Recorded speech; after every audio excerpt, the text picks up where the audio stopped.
Dobrý deň. Táto prezentácia bude o vytváraní, naceňovaní neakciových chodových dverí alebo zostav dverových.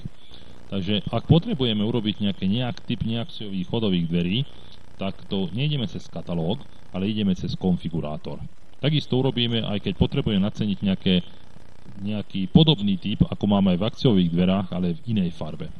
Takže vtedy ideme cez konfigurátor. Tuto nám ostalo to pôvodné, čo sme mali predtým, takže keby sa nám toto stane, tak môžete kľudne začať znova a potom vás vráti do základného nastavenia fix 1000 na 1000. Vtedy už toto není pravdivé, vidíte, že aj tu je nejaká chybná cena, lebo prevedenie je nastavené ešte na akciové dvere. Ak robíme neakciové dvere, tak vtedy nevybereme z týchto, že optimum akciové dvere alebo balance, ale vybereme normálne optimum rovné krídlo, balance alebo evolution. Predpokladajme, že tu ideme robiť z optimum, tak môžeme dať optimum rovné krídlo. A predpokladajme, že ideme robiť nejakú dvernú zostavu. Takže treba sa rozhodnúť, že koľkých častí tie dvere sa budú skladať, a to predpokladajme, že budú jedny dvere, dva bočné svetlíky a jeden nadsvetlík. Tak to sú 4 časti. Tak toto ideme klónovať, kliknutím do toho, dáme vložiť do zostavy, dáme vpravo, potom zasa kliknem do pôvodného, dám vložiť do zostavy, dám vľavo, a zasa kliknem do pôvodného, vložiť do zostavy a dám nahor. Takto máme vytvorené 4 časti, ktoré budeme vytvárať tie vchodové dvere s bočnými svetlíkmi a nadsvetlíkmi. A toto robíme cez zadať všetky rozmery. Takže predpokladajme, že tuto udávame, to je nadsvetlík, udávame celkovú šírku, že bude 2000, tak prepíšeme. Potom vytvárame výšku nadsvetlíku, dajme 500. Šírka vchodových dverí, to bude v strede, môže ostať 1000. Výška vchodových dverí, dáme 2000. Šírka bočného svetlíka bude 500. Samozrejme výška bude rovnaká ako dvere 2000. Šírka druhého bočného svetlíka bude tiež 500. A výška samozrejme tiež 2000. Takže takto máme vykreslené rámy, do ktorého teraz musíme vkladať otváravosti. Predpokladajme, že svetlíky chceme, aby ostali fixné, ale dajme tam nejaké stĺpiky, takže klikneme do tej položky, kde chceme dať stĺpik a vybereme cez členiť, rozdeliť vodorovne a vložili sme stĺpik. To isté môžeme urobiť aj na druhej strane, členiť, rozdeliť vodorovne a vložili sme stĺpik. Už len musíme dať nejaké vchodové dvere. A to klikneme do pozícií A1, zvoliť otevíranie, sme pri oknách, treba prekliknúť na dvere a vyberieme otváravosť. Dnu alebo vonotváravé, pravé alebo ľavé. Takže dáme dnu otváravé pravé a dáme uložiť. Teraz máme nadcenené vchodové dvere s nadsvetlíkom a s bočnými svetlíkmi. Potrebujeme ešte dodať vzor tým vchodovým dverám a to môžeme urobiť nasledovne. Kliknutím na dvere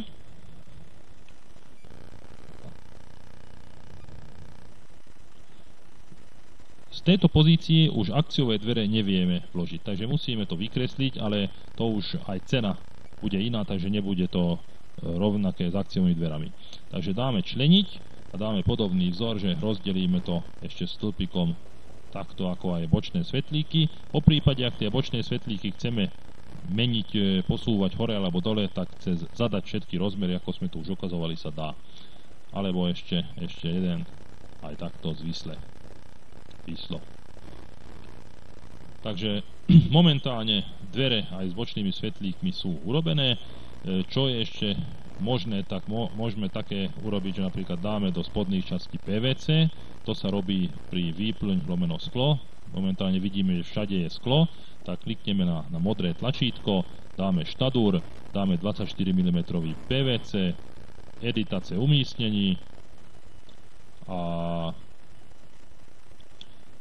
označíme, zafixujeme to, kde nechceme urobiť zmenu. Takže tuto ostáva sklo, tým pádom sme povolili, aby v spodných častiach urobili zmenu.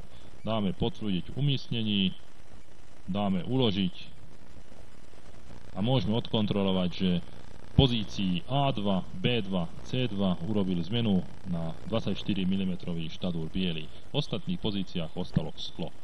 Ak by sme chceli zmeniť napríklad, že sklá môžu ostať, môžeme meniť aj na trojsklo, ale keď necháme takto 4, 16, 4 dvojsklo, 24 mm, ale chceme tam iný vzor, tak sklá a príplatky vybereme, respektíve dáme ako plus nejaké vzorované sklo, môžeme aj solárne, stopsol, bezpečnostné, teplý rámik tam, čo aj tam hodil, vzorované farebné skla, parzol skla a tak ďalej. Takže dajme obyčajné vzorované sklo, dubová kóra, tiež editace umiestnení, zakazujeme, kde nechceme, do spodných častí nechceme. Dáme potvrdiť umiestnení a uložiť. Tým pádom, ako vidíte, do 4 nám dá, respektíve v 4 pozíciách nám zmenil sklá.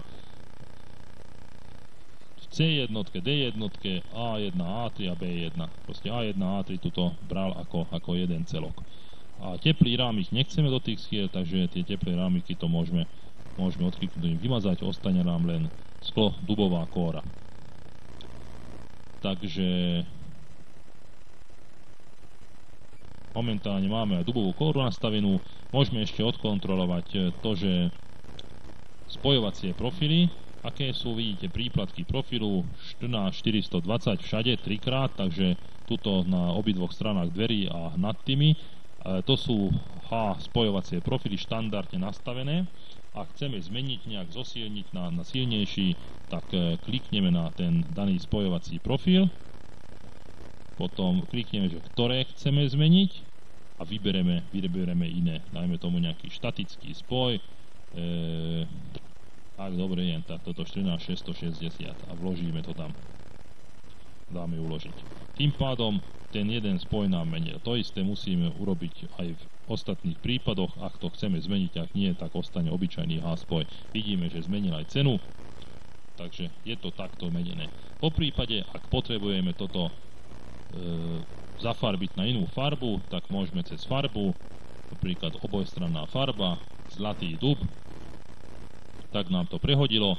Máme zafarbené rámy, dverná kľúčka, keď nie sú akciové dvere, tak musíme zmeniť tiež, takže pri neakciových dverí musíme zmeniť aj farbu kľúčky, a to tak, že vybereme požadovanú kľúčku, dverná kľúčka, Neptune Bronze, dajme tomu, odklikneme, zmeníme to, malo by tam pripísať 56 €, áno, a pri neakciových dverách musíme zmeniť aj pri doplnky k dverím aj dverné panty. Vidíte, že písal tu dverné panty Bronze, ale to potrebujeme 3-krát. Pri akciových dverách tieto veci sú v cene.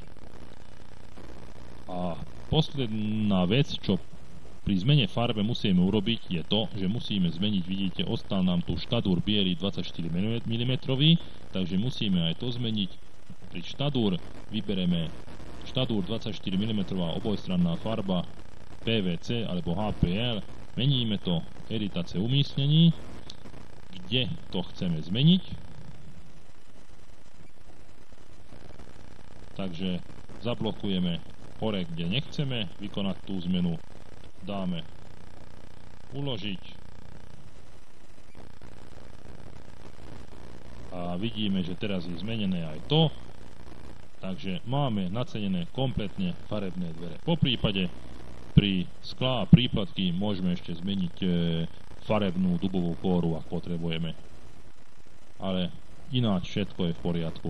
Ak to chceme, tak môžeme prehodiť na iný profilový systém jednoducho kliknutím na balans.